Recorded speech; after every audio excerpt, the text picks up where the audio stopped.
mo te kin ding bengaki na to thu pya zoi kulpi te kim kot pai zoi kulpi chim ding bengaki sakol te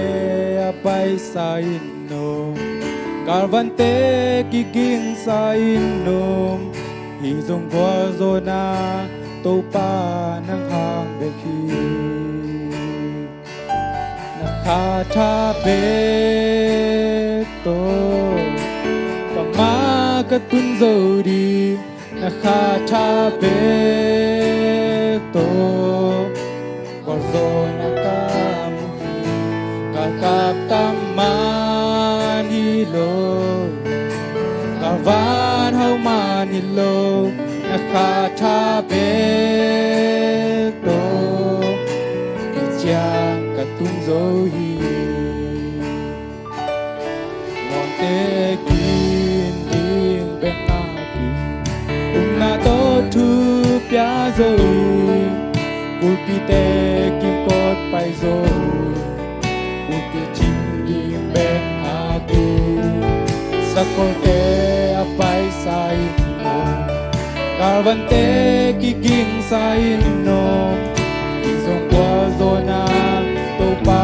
nang hang be khi na kha tha be to pa ma ka tung zo hi na kha tha be to pa zona ka mu hi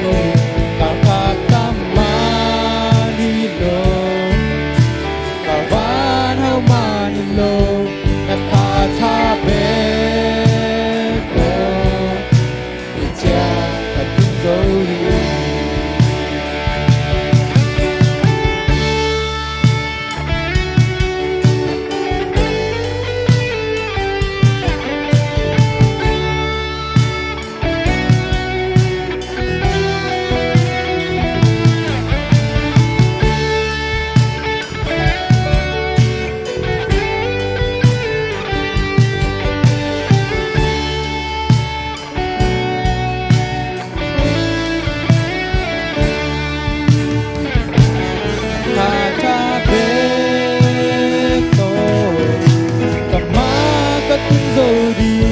na kha tha be to kon zona ka mu hi ka kap tam ma ni lo ka van ho ma ni lo na kha tha be to cha ka tu zo hi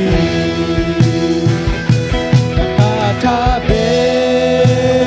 to ka ma ka tun zo di na kha tha be to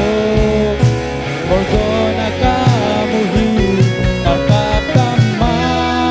ni lo ka van ho ma ni lo